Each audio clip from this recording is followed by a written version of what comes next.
Nobody looks heroic when they're hungry.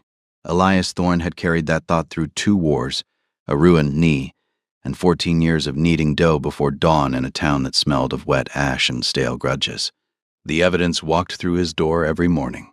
Miners with stone dust in their lungs, farm hands whose salted fields still refused to grow, widows who counted copper pieces the way priests counted sins. But the figure standing outside his bakery window that evening was none of those. Millhaven sat in the crook of a dead river valley, pinched between the Thornwall Mountains and the Ashen Corridor. 3 farming villages turned to charcoal during the 10th reclamation.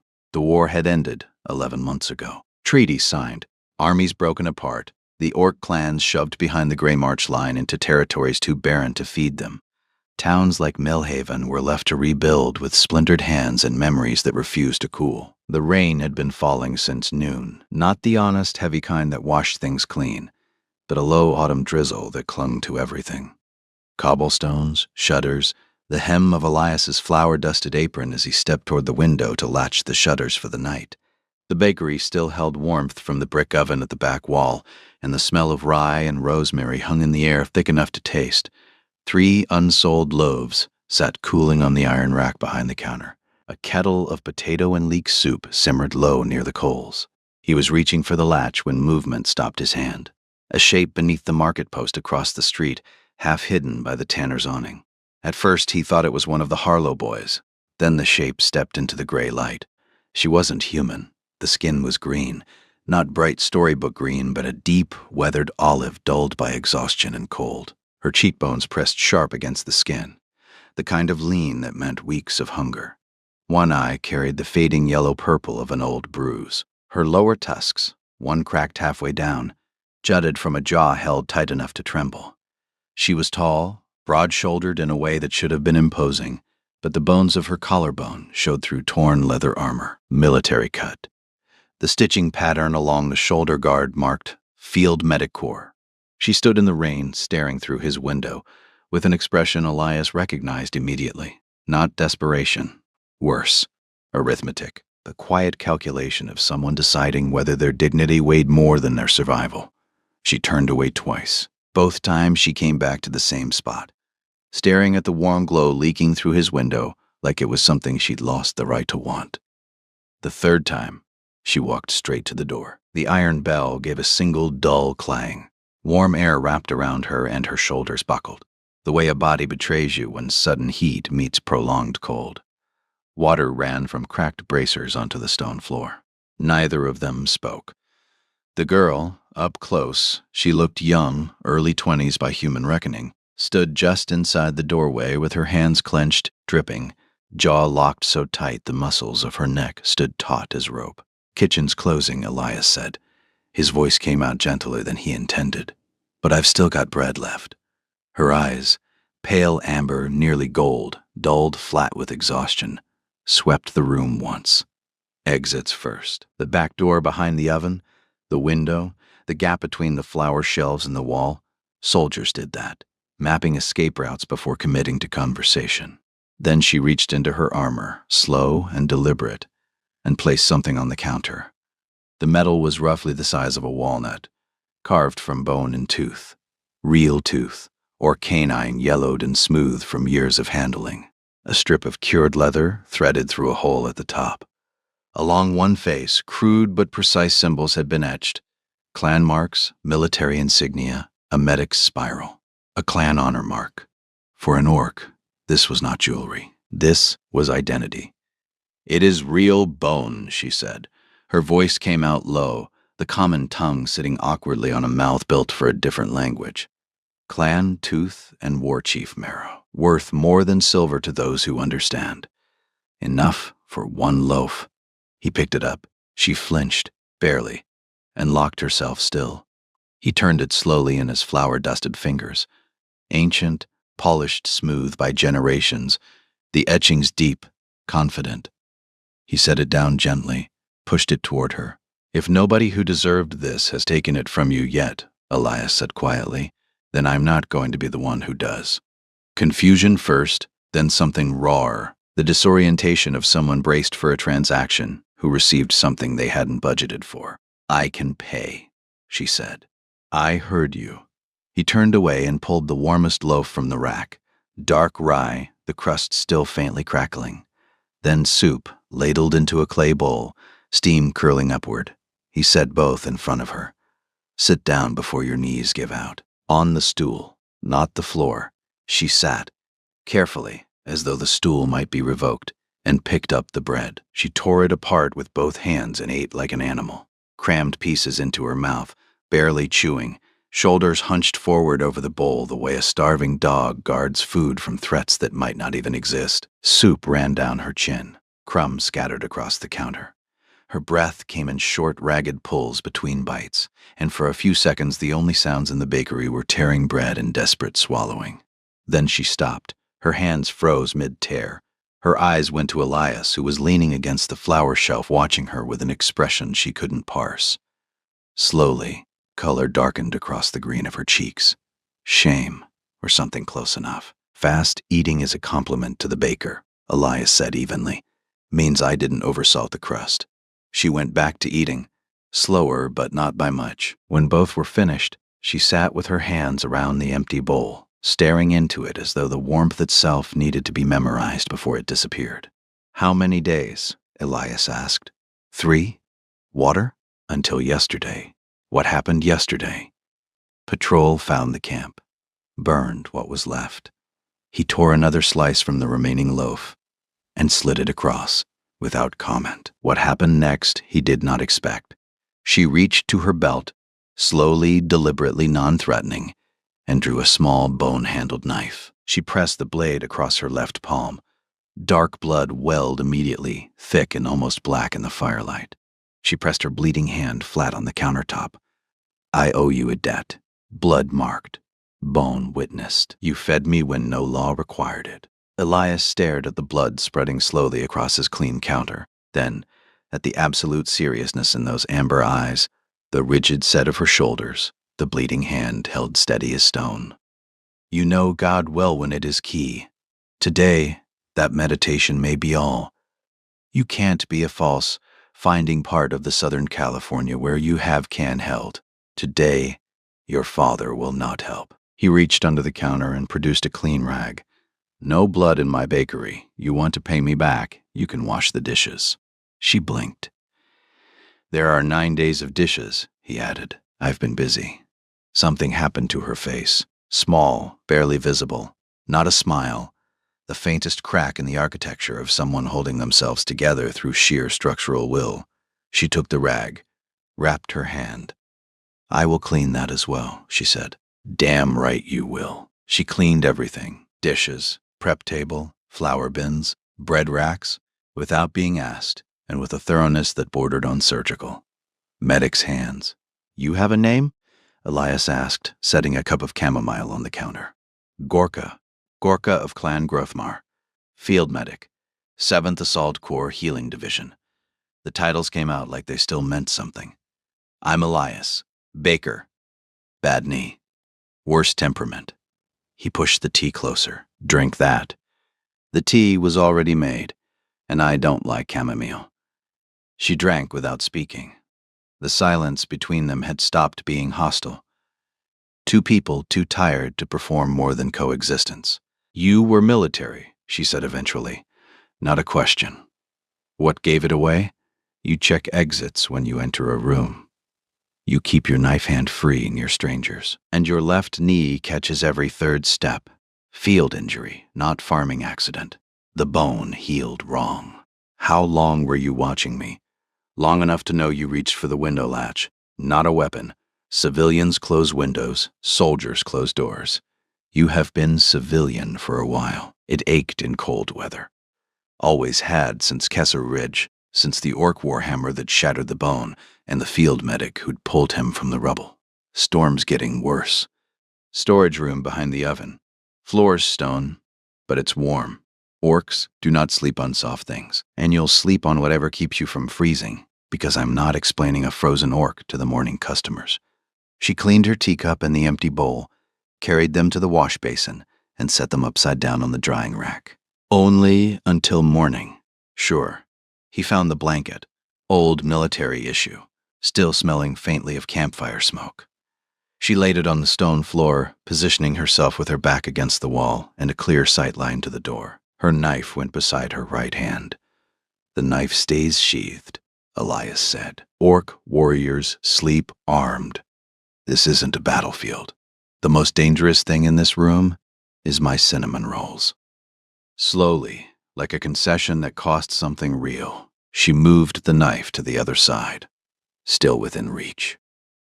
No longer at her hand. Try to sleep. Morning comes early in a bakery. He woke to screaming, not gradual stirring, but a raw, guttural howl ripping through stone walls. Orc language, words he couldn't understand, but tones he recognized. Fear, grief, someone reliving something that couldn't be stopped. Elias was down the stairs before his knee registered the cold. The storage room door was half open. Firelight threw orange shadows across the walls. Gorka was on her feet, pressed into the corner, knife in hand. Her eyes were open, but not seeing, locked onto something that existed only inside her own skull. Sweat tracked down her face. Gorka. No response. Gorka. He stepped forward. Her hand closed around his throat before his next heartbeat. The grip was iron, orc muscle driven by nightmare reflex. Fingers locked around his windpipe. His feet left the floor. He didn't fight it. He put his hand, gently, against her forearm. 2 seconds. 3. The amber eyes focused, registered his face. Not an enemy, not a memory, but a man with flour under his fingernails, and no intention of fighting back. She released him like his skin had caught fire. Elias dropped, coughed, twice. Gorka backed into the wall, shaking, the knife clattering to the floor. "I could have killed you. You didn't." "Nightmare?"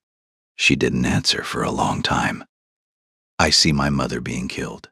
Every night. The same moment she looks at me, she tells me to run. And the blade," she pressed her fists against her thighs, "I cannot make it stop. I dream about the war too. Every night. Same hill, same fire. 14 years. And it hasn't faded once. So I get up at 3 in the morning and make bread instead. Doesn't fix anything. But it fills the hours between the nightmare and the sunrise." She looked at him with something stripped bare. Recognition. The wordless understanding between two people who know what it means to be afraid of sleeping. "Come make bread," he said. Dough doesn't need itself. He walked into the kitchen without checking if she followed. After a moment, bare feet on cold stone, hesitant at first, then steadier, she appeared in the doorway with the blanket around her shoulders and dried tear tracks she probably didn't know were visible, cutting pale lines through the dust on her cheeks. He didn't mention the tears. He handed her a lump of dough and pointed to the work table.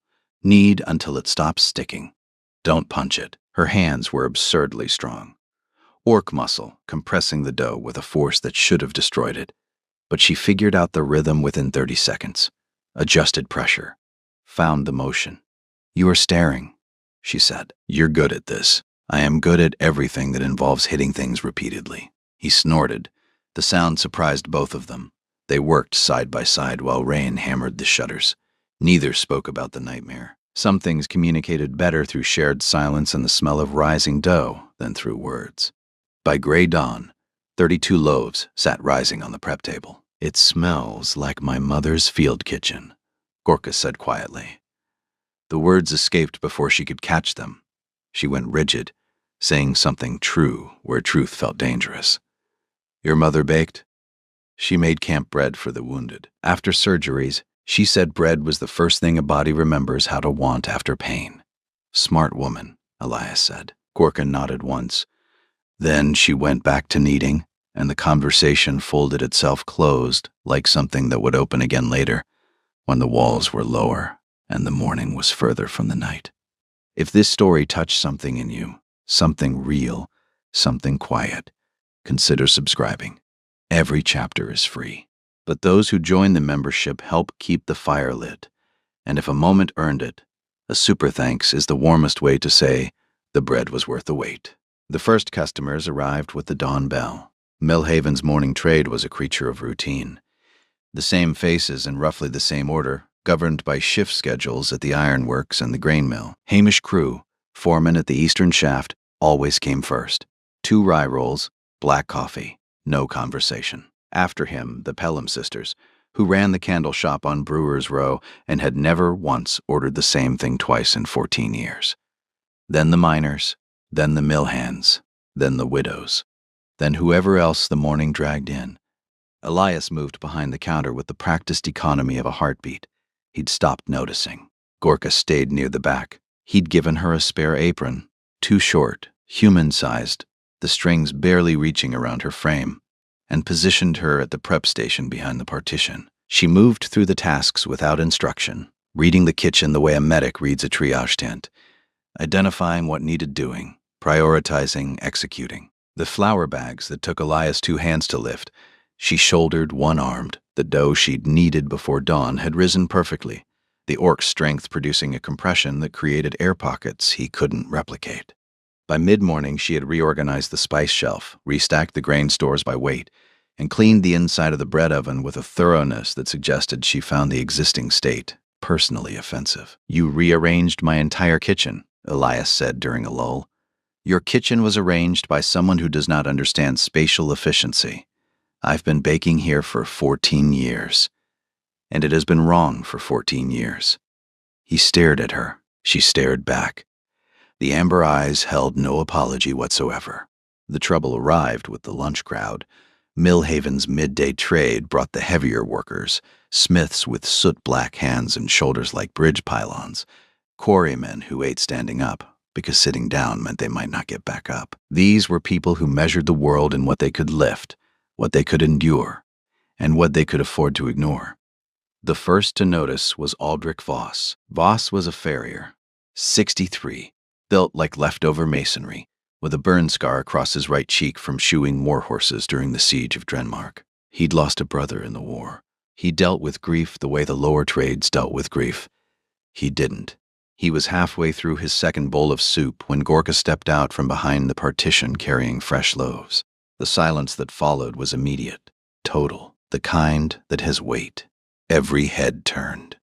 Gorka set the tray down. Her movements didn't change, but Elias saw the shift in her shoulders, the almost imperceptible tightening along her spine.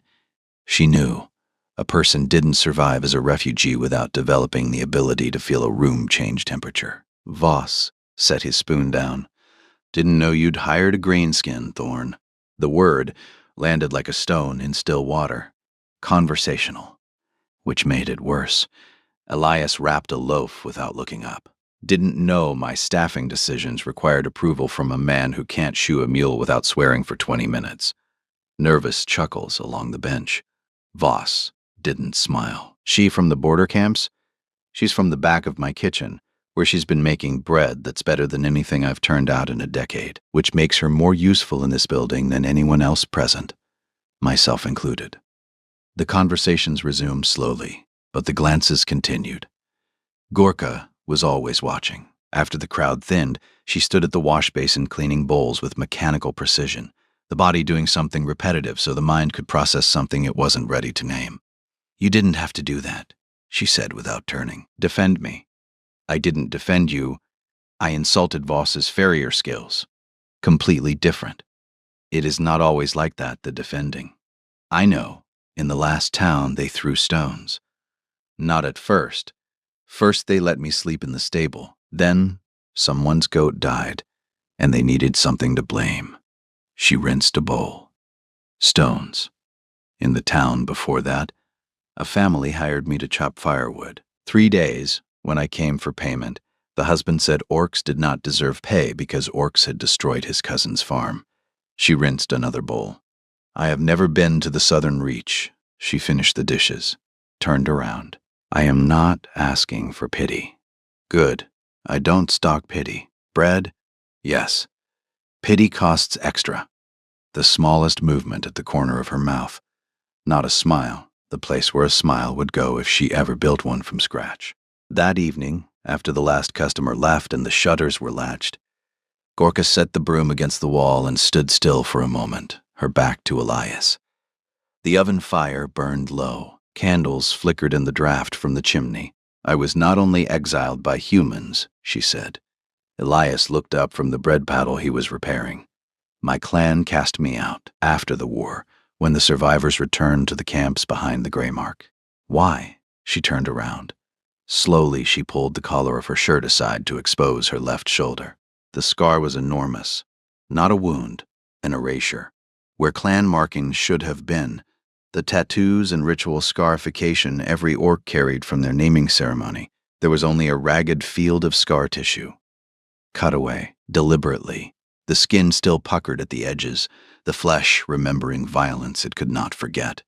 They removed my clan marks, Gorka said, knife and fire, in front of the entire camp, the punishment for treason. What treason? I healed humans. The words sat in the air between them, simple as stones, heavy as the mountain that held Millhaven in its shadow. As water, crying and drowning, becomes more sun, meeting, and everything, then the sun reaches out. That is the arrow found the gap between heaven and its shadow. During the siege of Bastion Ford, my unit overran a civilian field hospital. 30 wounded, women, children, elderly. My commander ordered termination. No survivors. I treated the wounded instead, human and orc. 14 survived. She looked at the floor. The clan tribunal found me guilty of treason against blood. Exile, permanent.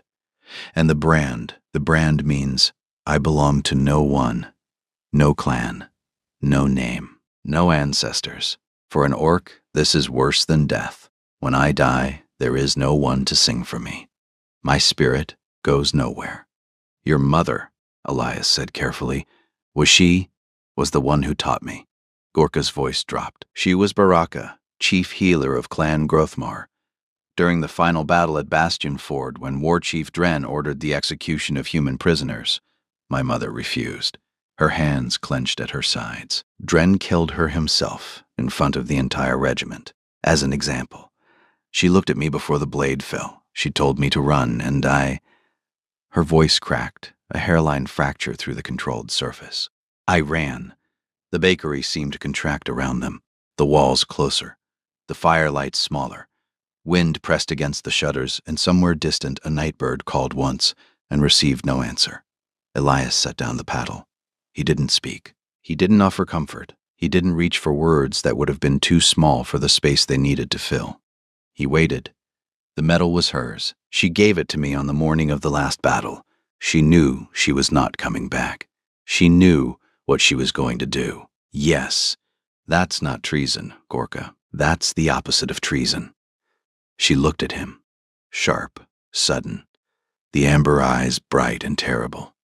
Tell that to my clan. Tell that to the humans who see green skin and think monster. I'm telling you. Gorka turned away. Her shoulders rose and fell once, a single controlled breath that took everything she had. Elias picked up the paddle and went back to sanding the crack. Sometimes the kindest thing one person could do for another was to let grief breathe without forcing it into a cage of words. It happened the next morning before the dawn bell. Elias was carrying flour when his knee buckled on the threshold step. He caught himself on the doorframe, teeth clenched against the bright spike of pain. Gorka was beside him before he finished cursing. Sit, she said. He sat. The pain made standing a negotiation he was losing. She knelt beside him. Her hands moved to his knee, pressing gently along the joint. The scar tissue, warm, certain, mapping the damage the way they'd mapped 1,000 wounds before. Orc weapon, she said. War hammer, Kesser Ridge. The bone was shattered and reset incorrectly. You have been in pain every day since. 14 years. The field surgeon who treated this was either very brave or very incompetent. She was both. Slowly, she looked up. Her eyes traveled from his knee to the scar along his calf, visible where the trouser leg had ridden up. Then to his hands, his face. This wound, she said. The surgeon. What did she look like? Something sealed for 17 years shifted in his chest. Green skin, dark green, strong hands. She had green eyes. Not gold like yours. Forest green, and she wouldn't stop yelling at me. Gorka was very still. I was bleeding all over her equipment, 3 walls coming down, and this orc medic grabbed me by the collar and told me if I died on her table, she would find my ghost and make it apologize. Gorka's breath caught, a small, involuntary sound. I never learned her name, Elias said. By the time I woke up, she was gone. Her name, Gorka whispered, was Saravane. The bakery went silent. Not the silence of 2 people pausing in conversation, but the silence of something locking into place. A gear finding its tooth, a bone finding its socket. A pattern completing itself across 17 years, and 2 lives that should never have intersected again. She had green eyes because she was half Northern clan, Gorka said, her voice barely audible. The green eyes skipped me. I got my father's coloring. She looked down at her hands on his knee, the same hands that had inherited her mother's gift for healing. She told me about you, the stubborn human who kept apologizing for bleeding on her equipment. She said you were the reason she believed humans were worth saving. Elias couldn't speak. His throat had closed around something that felt too large for the room they were sitting in. She told me that story every year on the anniversary of Kesser Ridge. She said that if one human could be worth saving, then the line between enemy and patient was a lie. That it had always been a lie. That's why she refused Dren's order. Yes, because of me, because of what you taught her without knowing it. Then Gorka placed both hands flat against his ruined knee and closed her eyes. Warmth spread through the joint. Deep, slow, spreading through bone and scar tissue like sunlight moving through cold water. The pain didn't vanish, but it quieted, settled, like something angry being told gently that it was allowed to rest. Orc healing, the old practice, the one human scholars called superstition, and orc shamans called remembering, the body's own knowledge, guided by hands that understood how to listen to damaged things. When she lifted her hands, the ache had retreated to a dull background hum, still present, still permanent, but no longer shouting. He looked at her. She looked at the floor. The fire crackled softly between them, and dawn light began to press against the shutters, pale, thin, uncertain of its welcome. Neither spoke. They didn't need to. Dawn broke gray, and with it came the sound Elias would remember for the rest of his life. He was stacking loaves when he heard it, low, resonant, from behind the partition. Not a song exactly, a sequence of sounds from deep in the chest, each note held until it bled into the next like water over stone. An orc lament, the death song, the one sung for the lost. Elias had heard orc war cries on battlefields, brutal, percussive, designed to terrify. This was nothing like that. This was the other side, the quiet side, the sound an entire culture made when it needed to acknowledge that someone was gone and the world was smaller for it. The notes filled the bakery, slowly wrapping around the flour bins and the stone walls like smoke from a fire that burned without consuming. Gorka's eyes were closed. Her hands continued shaping dough, mechanical, automatic, while her voice carried something with no human translation. Not grief exactly, not prayer. Something between the two. A conversation with absence. Across the street, the tanner's wife stopped hanging laundry to stare. A carter slowed his mule. 2 children pressed their faces against the glass. Nobody interrupted. When the song ended, the silence it left behind was heavier, but cleaner, the way air feels after a storm. Now she knows, Gorka said quietly. Knows what? Then he turned back to the bread display and adjusted a loaf that didn't need adjusting. Every week this story grows. If you want to walk beside Gorka and Elias through what comes next, subscribe and join the journey. Members get early chapters, and if this moment landed, a super thanks tells the algorithm this story deserves to be found. 4 days passed. The bakery absorbed Gorka the way soil absorbs rain. Slowly, silently, without announcement. She woke before Elias every morning. By the time he dragged his bad knee down the stairs, at 3:30, she had already lit the oven, measured the flour, and begun the first knead. Her loaves were denser than his, chewier, with a dark crust that cracked when you tore it. Different from what Millhaven was used to.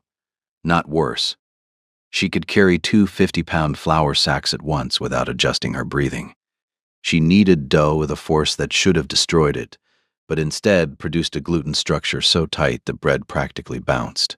She cleaned the oven by crawling halfway inside while it was still warm enough to singe human skin, orc hide being thicker, built for environments that would hospitalize the average farmhand. "You're going to kill yourself in that oven," Elias said one morning, watching her emerge headfirst with soot across her face and a look of grim satisfaction. "The carbon buildup was reducing your heat efficiency by at least 15%. I didn't know ovens had heat efficiency. You simply choose not to think about it. My lifestyle is why the bread tastes like bread instead of an engineering report." But Elias caught the faintest twitch at the corner of her mouth before she disappeared back inside. The child came on the 5th day, mid-morning. The bakery was half full. Miners coming off the night shift, the Pelham sisters debating rosemary versus thyme in a voice loud enough to qualify as a civic event.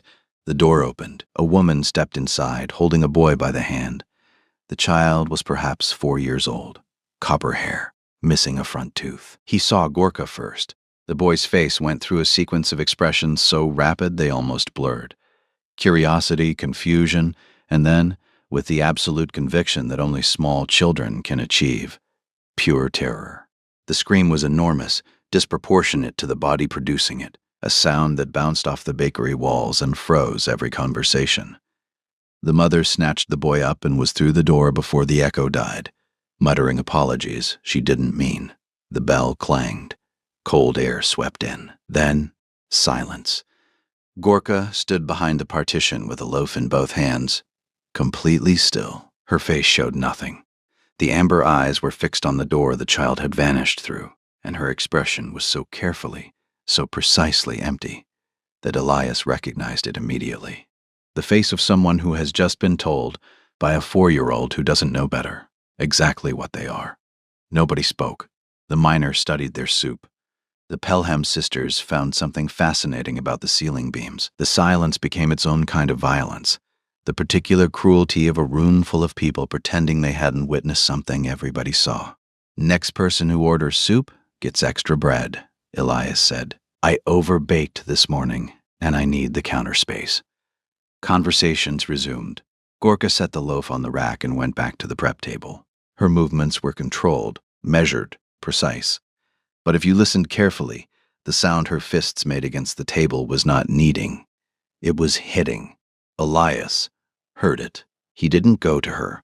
He gave her the one thing she needed more than comfort, the space to feel it without an audience. That night, the sound came just before midnight. Crying, not jagged, quiet, controlled, the sound of someone trying to grieve without making it audible. Elias walked to the storage room door, stood there 2 seconds, then turned back. Some things required presence, others required absence. When the sound stopped, he put the kettle on. Gorka appeared with dry eyes and a jaw set like iron. He poured tea without speaking. She drank it the same way. Neither mentioned it. The window was the first thing. The words were the second. Elias found them at dawn on the 6th morning. The front window shattered inward, glass scattered across the counter and the bread racks. On the outside wall, painted in tar pitch that had dripped in the rain, 2 words: Orc Lover. He stood in the doorway, calculating not the cost of the glass, but the cost of what would come after. Gorka appeared behind him, looked at the window, at the words. "I will leave," she said. "No, this is because of me. This is because 3 drunk idiots with tar pitch ran out of better ideas at 2 in the morning. The window was already cracked. They did me a favor. Elias, the answer is no. Help me clean this up. And throw out that bread. Glass and rye is bad for repeat business." Scrub the words off the wall together. Gorka's hands stronger, Elias's more patient. By the time the first customer arrived, a board covered the window. If anyone noticed the faint tar shadow, nobody mentioned it. The marketplace incident happened 3 days later. Market day, cramped, noisy, crowded with vendors and the general population spending money they didn't have. Elias had sent Gorka for salt and yeast, because keeping her behind the partition forever was not a life but a smaller cage. She made it to the salt merchant's stall before the staring started. The usual mechanics, lingering eyes, whispered conversations, the subtle repositioning of bodies creating distance. She was halfway across the square when screaming started. Not fear, pain. A child's voice, near the blacksmith's cart. A boy, 7, maybe 8, was on the ground clutching his arm. Blood ran between his fingers. The apprentice stood horrified. An accident, a glancing blow. People gathered, the instinctive crowd that forms around emergencies, full of concern and completely useless. Someone shouted for the healer. Gorka was moving before any of them finished talking. She crossed the square in 5 strides, dropped to her knees, caught the injured arm. The crowd scattered backward. A collective flinch. Someone shouted. Someone grabbed a child and pulled them away. Gorka ignored all of it. Her hands moved with the precision of someone who had spent years in field hospitals, where hesitation meant death. She examined the wound. Deep laceration. Bone visible, bleeding heavily but no arterial damage. Found the pressure points without searching. Tore a strip from her own shirt, wrapped the wound, applied compression with one hand while stabilizing the boy's arm with the other. The boy stared up at her, too shocked to be afraid. "Breathe," Gorka said. "Steady, low, calm, slowly. Through your nose, like you're smelling bread." The boy breathed. The crying quieted to hiccups. The blood stopped spreading. The mother arrived, face white, hands shaking. For one terrible second, the crowd held its breath. The mother dropped to her knees beside the orc. "Is he?" "The cut is deep, but clean. No bone damage. He needs stitches. Keep pressure here." She guided the mother's hand to the compression point. The healer can close it properly. The mother stared at the green hands holding her son's arm, at the bandage torn from the orc's own clothing. "Thank you," she said. 2 words, barely audible, but they landed with a weight that rearranged everything around them.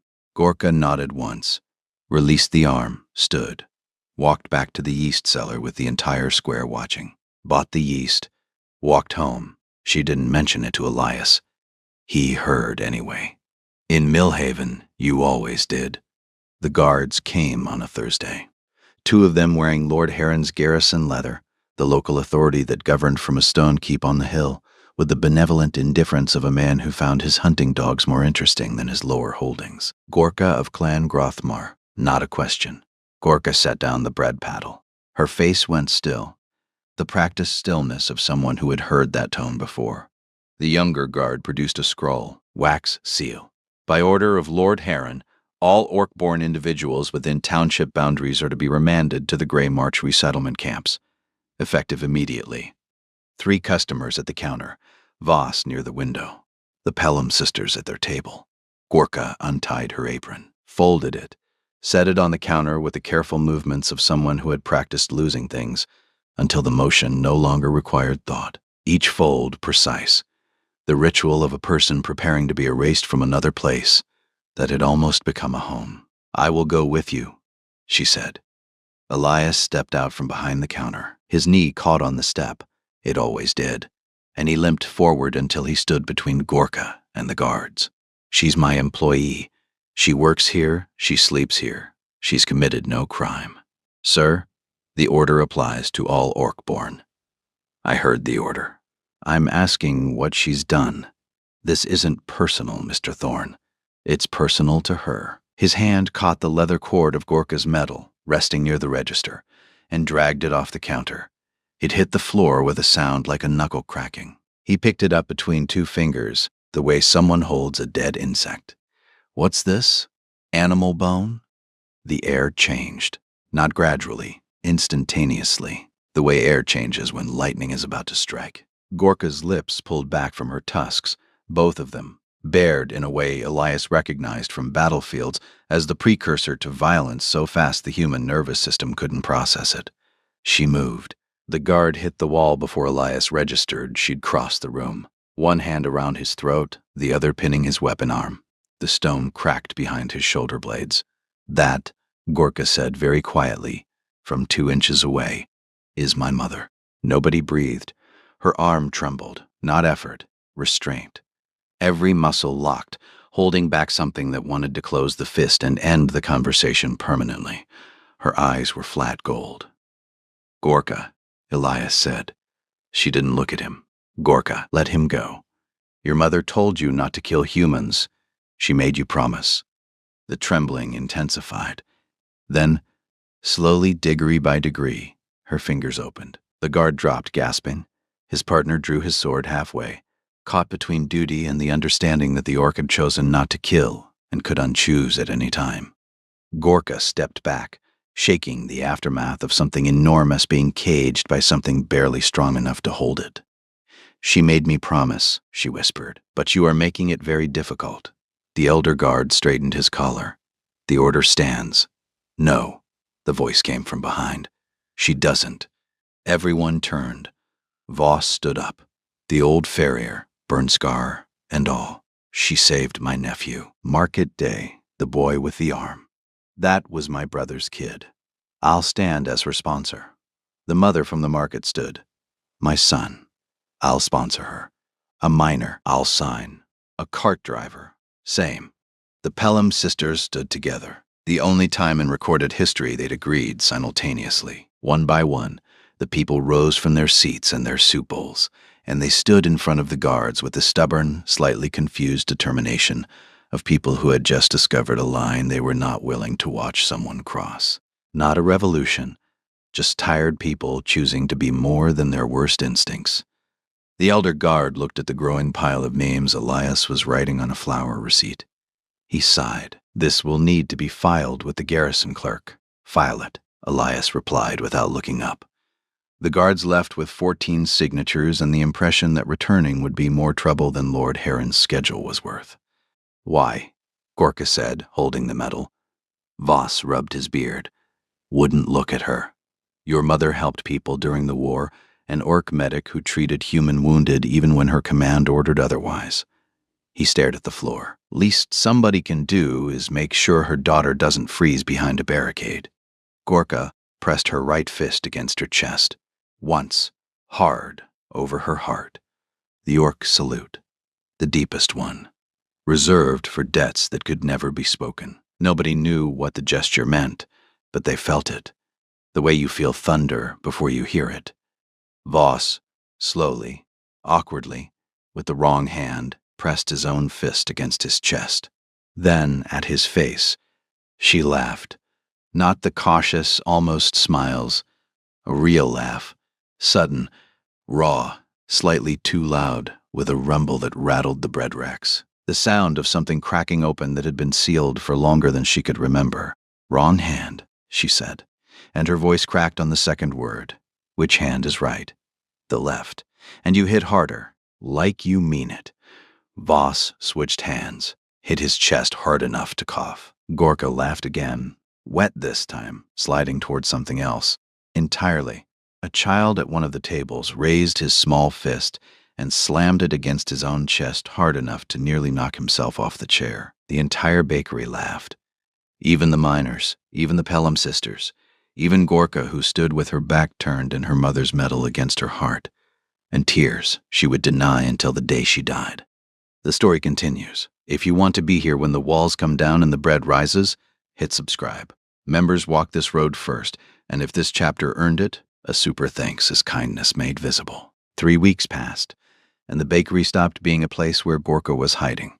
It became instead a place where she lived.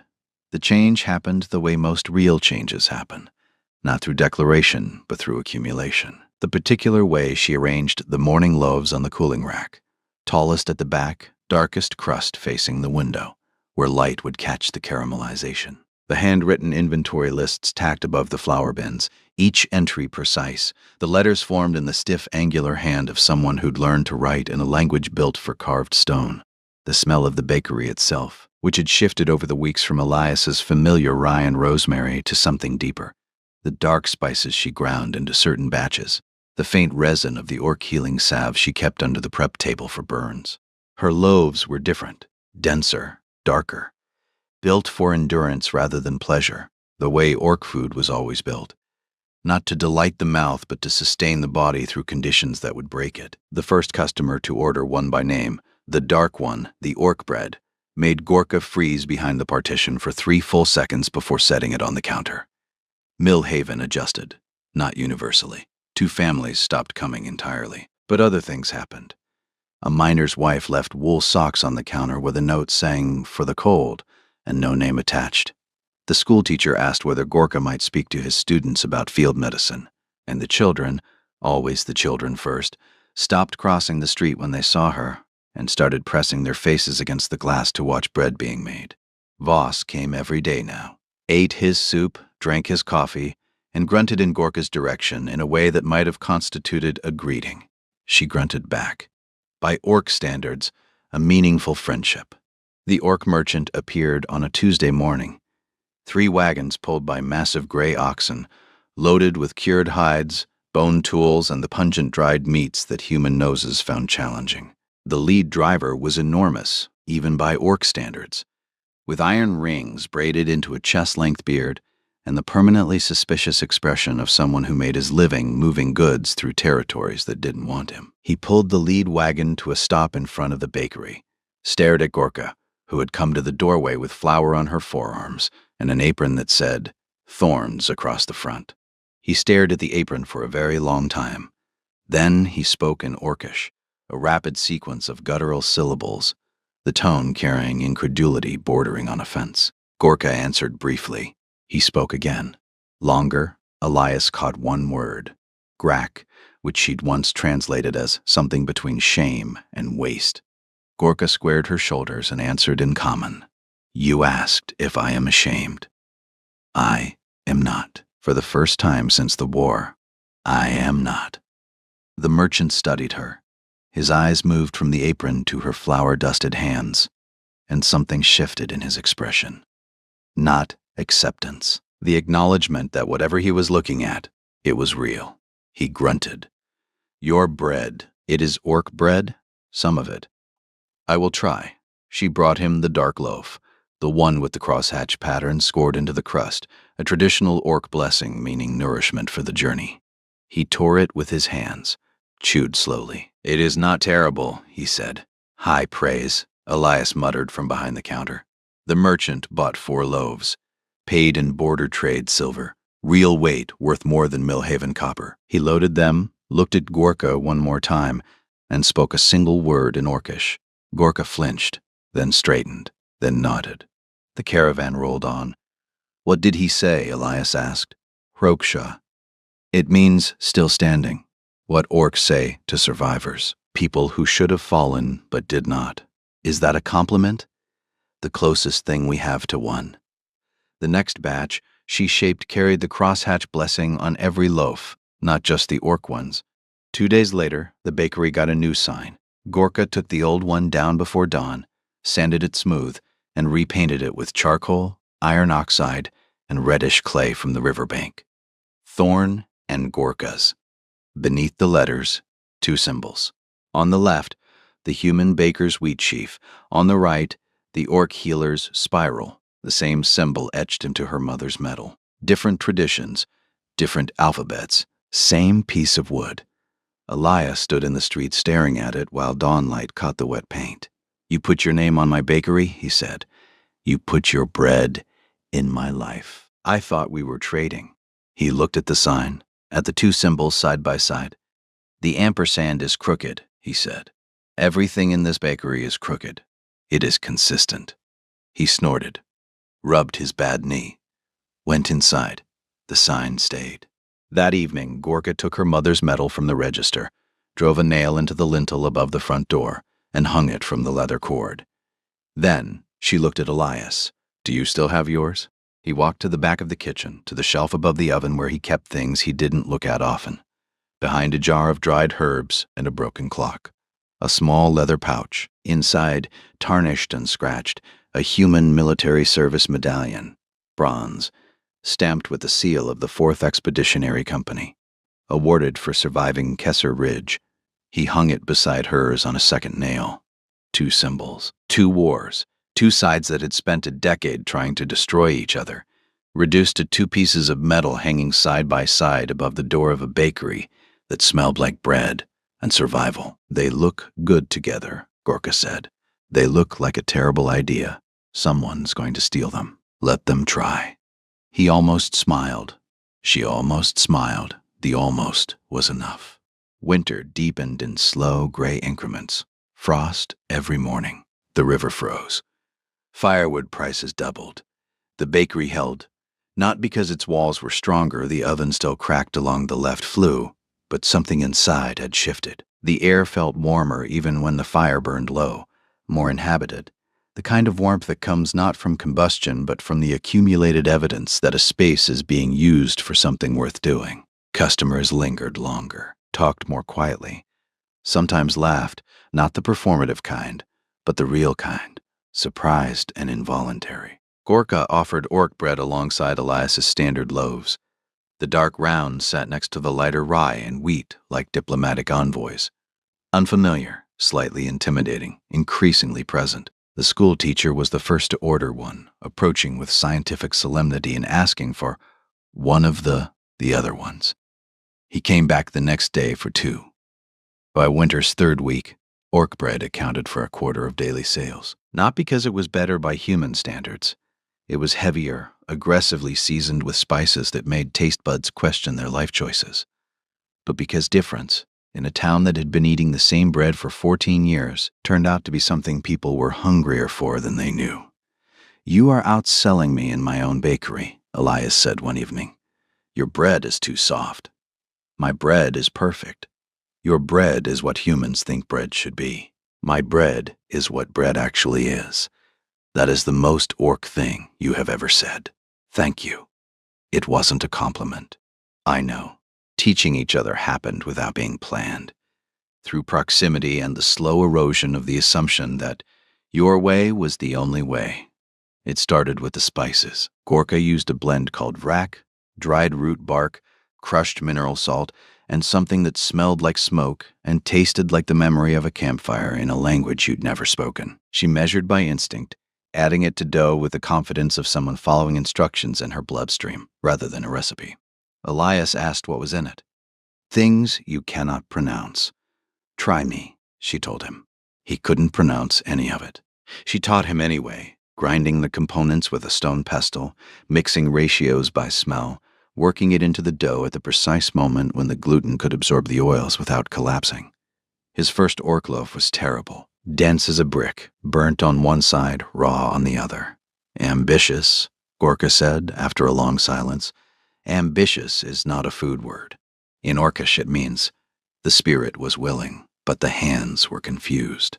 Does it really? No, but it should. By the 7th attempt, she grudgingly admitted it was not an insult to the ingredients. In return, Elias taught her pastry. This was a disaster. Orc hands were built for warhammers and field surgery, not for folding butter into laminated dough. Her first croissant looked like a bread roll that had been in a fight and lost. Her second was worse. By the 3rd, flour covered every surface, including the ceiling. "This is a stupid food," Gorka announced. "It's a croissant. It is an engineering failure. It's supposed to be flaky. Flaky is a structural weakness." She looked at him. He looked at her, flour on the ceiling, butter on the walls, 2 failed croissants sitting on the counter like evidence of a crime. She laughed. He laughed. The sounds met in the middle of the kitchen and became something neither had heard in a very long time. 2 people being ridiculous together in a room where ridiculous was allowed. Later that night, they sat at the counter with soup and the day's last bread. The medals hung above the door, bone and bronze catching firelight. "My mother used to say something," Gorka said. Elias waited. He'd learned to wait with her. The pauses weren't hesitation but architecture. The process of building a sentence strong enough to carry what needed to be said. She said, "A blade kills 1,000 enemies. A loaf of bread makes 1,000 enemies into friends." She looked at her flour-covered hands, at the kitchen. I never understood her. I thought she was being weak. I thought a warrior who refused to kill was not a warrior. She paused. I was wrong. "It'll ruin my reputation." "Your reputation is that of a stubborn man with a crooked bakery and terrible organizational skills." "Exactly. I've worked hard on that." The fire settled. Wind pressed against shutters. Beyond the mountains, in camps where the war's aftermath was still being measured in bodies and absences, the world continued deciding what to do with its damage. But here, in this room, at this counter, between these two people, something smaller and more important was happening. Not healing exactly. Nothing heals completely. The scars remain. The nightmares remain. The empty places where loved ones stood remain. But the spaces between the scars can be filled, not with forgetting, but with bread, with work, with the daily act of choosing to be in a room with another person and letting that be enough. Morning came the way it always did. Gray, cold, reluctant. Frost on the windows, smoke rising from chimneys like the town exhaling. Elias was arranging loaves, human and orc side by side, the way nobody remarked on anymore. When the door opened, a child on the threshold. Small copper hair, missing a front tooth. The same boy who had screamed. He stood with his mother's hand on his shoulder, looking into the bakery with the particular intensity of a child working through something adults had failed to explain. His eyes found Gorka immediately. She was behind the prep table, hands in dough, and she went still. Neither moved. Then the boy walked across the floor, small boots on stone tiles, each step deliberate, and stood in front of the prep table looking up. "Why are your teeth like that?" he asked. The bakery held its breath. Gorka looked down at him, at the copper hair, the missing tooth, the absolute fearless curiosity of someone too young to know some questions were supposed to be dangerous. "I ate too much bread," she said. His eyes went wide. He looked at the bread, looked at her tusks, looked at the bread. "Will my teeth do that? Only if you eat the dark bread. The light bread is safe." He considered this with the gravity of a major life decision. Then he looked at his mother, who stood near the door with one hand over her mouth and tears running down her cheeks. "I want to try the dark bread," he said. Gorka tore a piece from the nearest orc loaf and handed it down. He bit into it, chewed, surprise, confusion. Something that might have been offense, and then the dawning recognition that this unfamiliar thing was actually good. "It's crunchy," he said. "Yes, I like crunchy. Then you have good taste."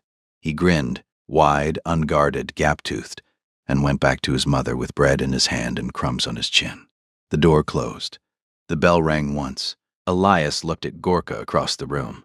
She was standing with her hands in dough and an expression he had never seen and understood immediately. Joy, the terrified, disbelieving, barely held together joy of someone who had just been accepted by a child and knew the way bone-deep knowledge works, that children do not lie about the things that matter. He turned back to the loaves, adjusted one that didn't need adjusting. "You're going to make that kid's teeth fall out," he said. They were already falling out. Fair point. The morning continued. Customers arrived. Orders were filled. The bakery hummed with the quiet mechanics of a place that had found its rhythm. Bread rising, oven ticking. Two people moving through shared space with the coordination of a partnership neither had planned, and neither would trade. Outside, the first snow began to fall on Nilhaven. Light flakes, barely visible, drifting through still air. They settled on cobblestones, on rooftops, on the sign above the bakery door where two names and two symbols sat side by side, in paint already beginning to weather. Inside, the oven burned. Bread cooled on the rack, dark and light, dense and soft, orc and human, arranged together without hierarchy or apology. The metals hung above the door, bone and bronze, tooth and stamp, two pieces of evidence that the war hadn't destroyed everything, that somewhere between the damage and the grief and the hard work of surviving, something worth keeping had taken root in a kitchen that smelled like flour and fire. Gorka shaped dough at the prep table. Elias stoked the oven. Snow fell, the town woke, and the bread, all of it, every kind, every imperfect loaf shaped by scarred hands in a warm room, went out into the world the way bread always does. Quietly, without asking permission, without waiting to be told it belonged. This is where the story lives, not in algorithms or trends, but in the quiet space between two strangers who chose to sit down together. If you made it here, you are part of that. Subscribe to Walk the Road Ahead. Join the membership to keep the oven lit. And if this story found you at the right moment, The way bread finds the hungry and warmth finds the cold, a super thanks is the simplest way to say, I was here. I felt it. Keep going.